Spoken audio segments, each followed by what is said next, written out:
अस्सलाम वालेकुम। पीएसएल 2025 के स्पेशल ट्रांसमिशन के साथ मैं हूं आपका मेजबान लुकमान अली। पाकिस्तान सुपर लीग का एक ज़बरदस्त मैच और बड़ा मुकाबला था, लेकिन बड़ा मुकाबला छोटा मुकाबला हो गया है और लगता यह है कि इस वक्त यकतरफा ट्रैफिक चल रही है और ये मैच है Karachi king versus Quetta Gladiators. Karachi Kings ने ज़बरदस्त परफॉर्मेंस दी, पहले बैटिंग किया और पहले खेलते हुए कराची की जानिब से 175 रन बनाए गए। 176 रन का टारगेट दिया गया और उसके 7 खिलाड़ी आउट हुए थे, लेकिन जवाब में कोयटा ग्लैडिएटर्स की बैटिंग लाइनअप भी जवाब दे गई है और यूं कहिए कि हाथ पांव कोई एक भी बैट्समैन अभी तक टिक कर नहीं खेल सका और 68 पर 7 खिलाड़ी कोयटा ग्लैडिएटर्स के आउट हो चुके हैं। क्या हो रहा है कोयटा ग्लैडिएटर्स के साथ? आज दोनों ही टीमों ने अपने प्लेइंग 11 में तब्दीलियां, एक नहीं दो नहीं बल्कि 3 4 तब्दीलियां की गई हैं। क्या इन तब्दीलियों से किस टीम ने भरपूर फायदा उठाया और क्या ये तब्दीलियां बनती थी? अगर बनती थी दुरुस्त की गई हैं और इन तब्दीलियों के नतीजा में किस टीम को ज्यादा फायदा हुआ है, इस पर बात करेंगे। अगर तब्दीलियों की बात की जाए तो इसमें जो सामने आ रहे हैं नाम वो देख सकते हैं आप। कराची किंग्स में रियाजुल्लाह को शामिल किया गया, मोहम्मद नबी को ऐड किया गया, आमिर जमाल को ऐड किया गया और इसी तरह से मीर हमजा को भी ऐड किया गया। तो कराची किंग्स इस वक्त मजबूत पोजीशन में है, यूं कहिए कि उसके लिए तो बेहतर साबित हुई आज की तब्दीलियां।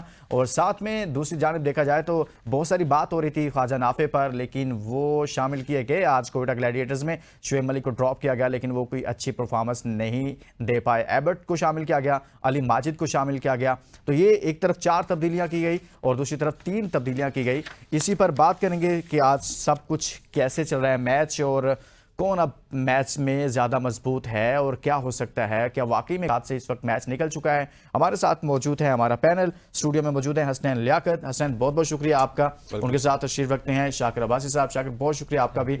हसनैन आपसे आगाज करता हूँ। आज का मैच तो बहुत अहम था, बल्कि मैं कुछ चीजें आपके सामने रखता हूँ। सबसे पहले तो आप पॉइंट्स टेबल आज के सामने रखते हैं, यानी कि इस मैच के नतीजे से पहले जो पॉइंट्स टेबल है वो आपके सामने रखते हैं। देखा जाए तो इस्लामाबाद यूनाइटेड इस वक्त टॉप पर मौजूद है और लेकिन आज अगर कराची किंग्स जीत जाती है जैसा कि नजर आ रहा है तो उसके 4 पॉइंट्स हो जाएंगे। अभी 2 पॉइंट्स के साथ वो तीसरे नंबर पर है। दूसरे नंबर पर कोयटा ग्लैडिएटर्स है और यूं कोयटा जो है वो नीचे जा सकता है। तीसरे नंबर पर कोयटा है। लाहौर कलंदर्स दूसरे नंबर पर मौजूद है। मुल्तान सुल्तान्स और पेशावर ज़ल्मी इस वक्त बुरी तरीन परफॉर्मेंसेस के साथ बिलतरतीब 5 और 6 नंबर पर मौजूद हैं। आज के मैच के स्कोर्स आपके सामने रखते हैं कि कौन कौन क्या क्या परफॉर्म करता रहा है। 175 रन बनाए गए कोयटा ग्लैडिएटर्स की जानिब से, तो इसमें किसने अच्छा परफॉर्म किया है देखा जाए तो यहां पर वार्नर ने आज 31 रन बनाए हैं, लेकिन वन डाउन पोजीशन पर आए जेम्स विंस जिनकी जानिब से एक और इससे पहले भी एक मैच में बड़ी अच्छी इनिंग खेली गई थी। आज उन्होंने 47 बॉल पर 70 रन बनाए हैं। जबरदस्त परफॉर्मेंस उनकी जानिब से और ये जो हदफ दिया गया था बहुत जबरदस्त था। कुछ बात करते हैं हम इस वक्त आपके सामने रखते हैं बॉलिंग, यानी कि कोयटा ग्लैडिएटर्स की आज की बॉलिंग कैसी रही है। अभी आप मोहम्मद आमिर को देखा जाए तो 4 ओवर्स में 42 रन दिए, 2 विकेटें ली हैं और साथ में अली माजिद ने 4 ओवर्स करवाए, 29 रन दिए, 2 विकेटें हासिल की। एबर्ट ने 4 ओवर्स करवाए और इसी तरह से देखा जाए तो 33 रन दिए, 1 विकेट हासिल की है। अबरार अहमद ने 4 ओवर्स करवाए, 1 विकेट हासिल की है। सऊद ने भी ओवर्स करवाए और इसी तरह से फ़हीम अशरफ ने 1 ओवर में 17 रन दिए हैं, यानी कि एक ही ओवर में फ़हीम अशरफ साहब ने कहा कि हम ज़्यादा रन खा लेते हैं और फिर उनको ज़्यादा ओवर्स नहीं दिए गए हैं। तो ये आज के मैच की, अब तक के मैच की समरी आपके सामने रखी है और दूसरी जानिब बैटिंग कोयटा की जा रही है जो मुश्किलात का शिकार है। हसनैन लियाकत से आज की डिबेट का आगाज करते हैं। हसनैन, सबसे पहले तो ये मैच आप लोग कल कह रहे थे काफ़ी अहम मैच है और कराची किंग्स और कोयटा ग्लैडिएटर्स का कराची में मैच हो रहा है। सबसे पहले तो ये कहिएगा ये जो चेंजेस की गई हैं, ये चेंजेस क्या कराची किंग्स की, स्पेशली अगर हम पहले बात करें तो कराची किंग्स को फायदा हुआ इन तब्दीलियों के नतीजा में? देखिए, सबसे पहले तो मैं इतना वन साइड मैच नहीं देख रहा था। मुझे पता था, मतलब मैंने प्रेडिक्शन दी थी, पता क्या था कि कराची जीतेगा, लेकिन इतना वन साइडेड जिस तरह मैच हो गया इस तरह का नहीं पता था। आमिर जमाल की इंक्लूजन की अगर बात की जाए तो सुपर्ब इंक्लूजन है। आमिर जमाल ने हाल ही में पाकिस्तान के लिए बहुत अच्छी परफॉर्मेंसेस भी दी हैं और वो कहीं ना कहीं पे पेड ऑफ कर रहा है। फिर सीन एबर्ट की बात की जाए तो ऑस्ट्रेलिया के लिए हाल ही में उन्होंने बड़ी अच्छी परफॉर्मेंसेस भी दी हैं, बिग बैश में बहुत अच्छा परफॉर्म कर रहे हैं, सो वो भी कराची के लिए अच्छा हुआ। और कराची की जो इस वक्त थिंक टैंक है ना, वो हैदर अजहर शायद पिछले 1 साल में तो उसको उस तरह से अप्लाई नहीं कर पाए, क्योंकि यही हैदर अजहर जब मुल्तान में होते थे तो ये भी डाटा ड्रिवन टीम का इंतखाब करते थे मुल्तान सुल्तान में, और अब वो कराची में भी इसी तरह कर रहे हैं कि एक बहुत ही अच्छी चेंजेस नजर आ रही है। लेकिन अगर आप कोयटा की बात करें सर, कोयटा में तो फिर हम कल हमारे शो में शायद किसी ने देखा होगा, ख्वाजा नाफे की शाकिर साहब ने भी बात की, इनकी आवाज़ बड़े ऐवानों तक जाती है, असीबुल्ला की भी बात की, लेकिन हम ख्वाजा नाफे को फिर तबाह कर रहे हैं ना।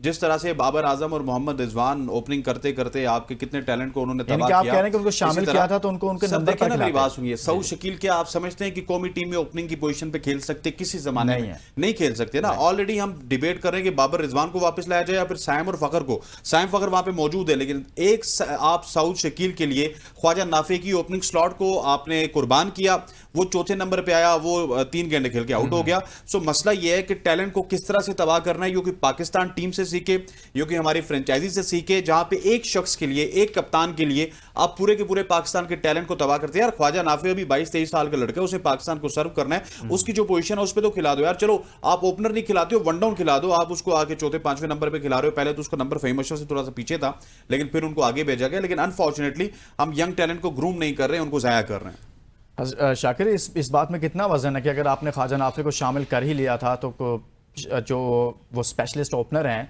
तो बेहतर नहीं था कि सऊद शकील ना ओपन करते और उनको वो ओपन करते तो बेहतर हो सकता था? देखिए, जब जितना भी हमने बात की इससे पहले प्रोग्राम में कि ख्वाजा नाफे शामिल हो, लेकिन लग वही रहा था कि टॉप ऑर्डर का प्लेयर है, कैप्टन अपनी स्लॉट नहीं छोड़ेगा, और समहाउ इस टीम में वो परफॉर्म भी कर रहा है उस पोजीशन पर। जो मैच एक ही जीता है अब तक कोयटा, वो उसकी उस कैप्टन इनिंग जो उसने ओपनर सऊद शकील ने खेली थी, उससे वो उनको कामयाबी मिली है। प्रॉब्लम यही है, जब आप टीमें अपना कम्बिनेशन बनाती हैं, जब बिडिंग में जाती हैं, तो right man for the right spot वो चुनती नहीं है। इसीलिए कोयटा ग्लैडिएटर के अंदर टॉप ऑर्डर बहुत ज़्यादा जमा हो गया। अब वो किसको खिलाएं किसको ना खिलाएं, यकीनन कैप्टन नॉर्मली फ्रेंचाइज क्रिकेट में कैप्टन अपनी मर्जी से अपनी स्पॉट पे खेलता, और अगर मैं शायद ज़रूर तनकीद करता इस सऊद शकील पे, लेकिन क्योंकि सऊद शकील उस जगह पर बाकी की निस्बत बेहतर परफॉर्म करा है, तो वो उसकी एक जस्टिफिकेशन बनती है उसकी। जब पिंडी में उससे ये सवाल पूछा गया था नाफे का और मलिक का, तो वो यही कह रहा था कि इस पोजीशन पे जिस पे हम मलिक के खिला रहे हैं, ये मलिक की ही स्पेशलिस्ट जगह है, 5वें पे 6ठे पे। और मैं समझता हूँ जितना आज का टारगेट था 170 ऑड रन का एक था, अगर आज ख्वाजा नाफे की जगह मलिक होता तो शायद ज्यादा वो आज के इस कंडीशन में शायद सूदमंद साबित हो सकता। तो इस सारी सिचुएशन में गलतियां तो हुई हैं उनसे, लेकिन आज कराची किंग्स को बहरहाल दाद देनी पड़ेगी। एक तो उनका उस शहर में उनकी जो है वो जीत भी बड़ी ज़रूरी थी, दूसरा एक अच्छा टास्क उन्होंने आज जीता, और टास्क जीतकर जो बैटिंग करने का फैसला किया गया उसको टिम साइफर्ड, डेविड और विंस तीनों ने जो है वो जस्टिफाई किया। एक अच्छा टारगेट देखें, पावर दोनों टीमों का अगर अभी भी मुआवजा करें तो पावर प्ले डिफाइन कर देता है आपको।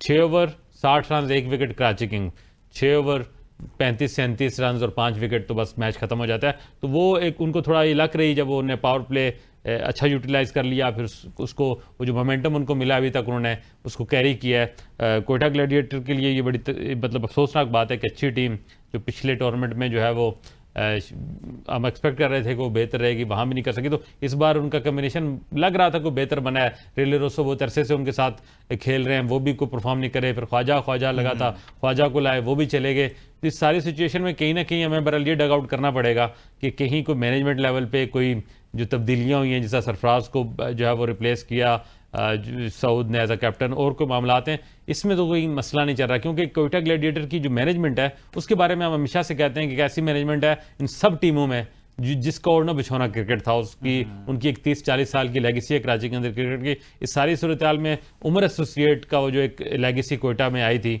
उसके होते हुए इतना नॉन प्रोफेशनल अंदाज, जैसा हसनैन ने कहा कि हम मैच तो एक्सपेक्ट कर रहे थे कोई भी टीम, लेकिन इस तरह का वन में नहीं एक्सपेक्ट कर रहे थे। सिर्फ हसनैन, ये क्या मामला है यार? लीग्स में देखते हैं तब भी वहां पर भी इस तरह की चीजें सामने आती हैं। कौमी क्रिकेट टीम में देखें वहां पर भी कप्तान कोई ओपनिंग नहीं छोड़ना चाहता, और स्पेशली हमारे जो कैप्टन हैं वो, चाहे वो टीम हो, अभी देखें सलमान इकबाल साहब का बयान आया और उसमें उन्होंने कहा कि कराची किंग्स में जो हमारे उनके साथ मामला ख़राब हुए बाबर आजम के साथ, वो इस वजह से हुए कि बाबर आजम को का हम बैटिंग नंबर तब्दील करना चाहते थे कि वो ओपन ना करें बल्कि वन डाउन पोजीशन पर खेलें, तो वहां से बात बिगड़ गई। पता नहीं अब इसमें हकायक क्या है या क्या नहीं है, लेकिन वो ये कह रहे हैं कि इस वजह से हुआ। कोई भी ओपनिंग नहीं छोड़ना चाह रहा, किसी और पोजीशन पर जाना नहीं चाह रहे, चाहे सऊद, शकील हो, बाबर आजम हो। क्या पड़ा है ओपनिंग में, क्या ऐसी चीज है जो सबको नजर आती है? सर मैं सच्ची बात करूंगा, मसला ये है कि आपका जो क्रिकेटर है वो क्रिकेट से बड़ा है, चाहे वो बाबर है, रिजवान है, सऊद, शकील है, जितने भी आपके ओपनर्स हैं। अरे भाई इनकी T20 फॉर्मेट में जगह नहीं बनती। ये करते ये हैं कि इन्होंने पहले 6 ओवर्स को यूटिलाइज करना होता है, जहां पे सारे फील्डर दायरे में होते हैं, 2 फील्डर बाहर होते हैं, किसी ने कवर ड्राइव मार दी, किसी ने अपर कट मार दिया, किसी ने पीछे से चौका निकाल दिया। तो वो जब यूटिलाइज होता है तो इनके 20 गेंदों पे 30 रन होते हैं, उसके बाद टुक टुक करके ये 50 बना लेते हैं 35 गेंदों पे, और हम कहते हैं जी वाह जी, इस तरह की ओपनिंग पार्टनरशिप तो हमने अभी तक नहीं देखी। आप ये देखिए ना कि सऊद, शकील का क्या कौमी टीम में कोई काम है? क्या वो T20 में अगले 5 साल में आप कौमी टीम में, T20 की टीम में आप उनको देख रहे नहीं देख रहे? तो यहां पे मैनेजमेंट को भी अकल करनी चाहिए, और कम से कम पीसीबी को भी एक लाइन देनी चाहिए कि यार आप पाकिस्तान का ब्रांड है, पाकिस्तान की अवाम आपको ऑन करती है, ठीक है आपकी ऑनरशिप किसी एक बंदे के पास होती है, लुकमान साहब के पास एक टीम की होगी, एक की शाकिर के पास होगी, लेकिन मसला यह है कि आपको पाकिस्तान टीम देखनी है। जिस तरह से आप देखिए मुंबई इंडियंस, रोहित शर्मा जिन्होंने वर्ल्ड कप जीता, जिन्होंने और ट्रॉफीज जीती, 5 ट्रॉफीज जीती, उन्होंने एकदम से उनको बाहर कर दिया और हार्दिक पांड्या को ले आए कि भाई आप कप्तानी करो, रोहित शर्मा को कहा आप इनके अंडर खेलो, क्योंकि वो एक कप्तान को ग्रूम कर रहे हैं और वहां से देख के शायद उसको वो कौमी टीम में लाना चाहते हैं। तो इस तरह ग्रूमिंग होती है। और हमारे यहाँ ये होता है कि सऊद, शकील की वजह से ख्वाजा नाफिज आया होगा, सऊद, शकील की वजह से कोई और टैलेंट जाया होगा, बाबर आजम की वजह से हारिस जाया हो रहा है, ठीक है बाबर वहां पे ही तीसरे नंबर पे आ जाए, हारिस उस टाइम ओपन कर लेना, ठीक है। इसी तरह से रिजवान की जगह यासिर खान जाया हो रहा है। भाई वो यासिर खान जो PSL में बहुत ही अच्छा परफॉर्म कर चुका, जब भी उसको मौका मिला वो परफॉर्म करता है और प्रॉपर बैट्समैन है, लेकिन वो जाया इस वजह से हो रहा है कि उसको रिजवान साहब ने संभाल के अपनी टीम में रखा हुआ है कि ये कहीं से एज ए ओपनर आगे ना आ जाए और आगे आके हमारी तबाही ना कर दे। तो ये तो हमारी क्रिकेट का हाल है यार। हमारे यहाँ में इससे सोचा पहले जाता है पर्सनल गोल्स को। ये कुछ 2-4 साल से ज्यादा इनसिक्योरिटी फील हुई है। इससे पहले ऐसा नहीं था, इनसिक्योरिटी होती थी हमारे यहाँ कि यार हम ड्रॉप ना हो जाएं। ये नहीं होता था कि हमारी स्लॉट्स चेंज हो जाएंगे तो यूं हो जाएगा, ये हो जाएगा। पहले वाली जो होती थी शाकिर, वो ये होता था कि हम ड्रॉप हो जाएंगे, मैं सिर्फ एक इनसिक्योरिटी होती थी। अब ये भी आ गया कि हमें इस नंबर से इस नंबर पर चले गए ना तो हमारी क्रिकेट खत्म हो। ये खौफ कहाँ से आ गया सर यहाँ पर? देखिए पैसेज ऑफ टाइम के बाद जो है ना क्रिकेट का एक आपका स्पैन बहुत बड़ा हो गया, बहुत ज़्यादा क्रिकेट अब होना शुरू हो गया। माजी की निस्बत इस बार इस वक्त में क्रिकेट ज़्यादा होती है। ज़्यादा क्रिकेट होने की वजह से ज़्यादा स्टार बन गए हैं, ज़्यादा एक स्पॉट के लिए ज़्यादा ऑप्शन सामने आ गए हैं। तो वो जो इनसिक्योरिटी फिर रहती है, फिर लोग साजिशें करते हैं, फिर लोग अपनी लॉबिंग करते हैं, अपनी स्पॉट को जो है वो बरकरार रखने के लिए बहुत कुछ करते हैं जो शायद माजी में उस तरह की उसकी ज़रूरत नहीं पड़ती। तो इस सारी सिचुएशन में फिर वो एक हेल्दी कंपटीशन के बजाय आपका जो है नेगेटिव कंपटीशन बन गया कि मुझे बाय हुक और क्रूक अपनी स्पॉट है उसको बचाना है, या मुझे टीम में रहना है या निकलना है, what ever that is.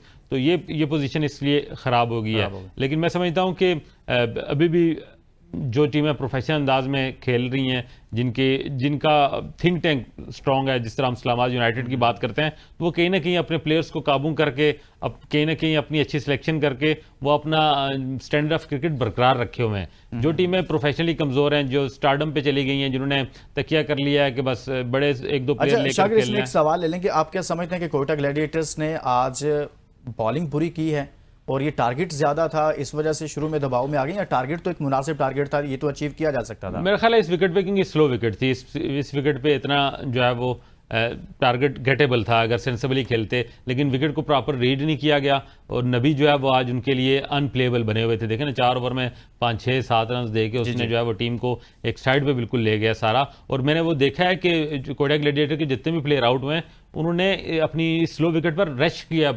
Shot की तरफ वो एक तरह का भागे हैं, जबकि जरूरत यह थी कि इस विकेट पर इसके बिहेवियर के मुताबिक उन्हें खेलना चाहिए था, वेट करते। अब दूसरी तरफ मैं ये देख रहा था अभी स्टैट्स भी कि मेरा ख्याल है जो कैप्टन है वो अभी भी क्रीज पे हैं और रोटेशन ऑफ स्ट्राइक का ये आलम रहा है कि 12 ओवर हो चुके थे तो उन्हें टोटल 20 बॉल खेली थी। 13 ओवर जब स्ट्रेटेजिक टाइम आउट हुआ तो उस वक्त तक वो सिर्फ 24 बॉल खेल चुके थे। 13 ओवर में जब एक लीडिंग बैटर जो आप मतलब आपसे बाउंड्रीज नहीं, स्ट्राइक रेट भी नहीं कर रहे, ठीक है, दूसरी तरफ विकेट्स गिर रही थी दूसरी तरफ, लेकिन फिर भी आप कम से कम ये कोई 75 आप नहीं चेस कर रहे थे, 175 176 था। तो अगर सेंसिबली स्ट्राइक को भी रोटेट किया जाता, जहां बाउंड्रीज नहीं आ रही विकेट को, उसके मुताबिक थोड़ा आप जब विकेट आपको मुश्किल मिलती है तो जरूरत ही होती है कि अपना गेम प्लान चेंज करें, प्लान बी के साथ। उसके बाद वापस आते हैं, ब्रेक के लिए कहा जा रहा है, ब्रेक के बाद वापस आएंगे तो मजीद बात करेंगे कोयटा ग्लैडिएटर्स की इस बुरी तरीन परफॉर्मेंस पर। इस ब्रेक के बाद स्टे विद अस।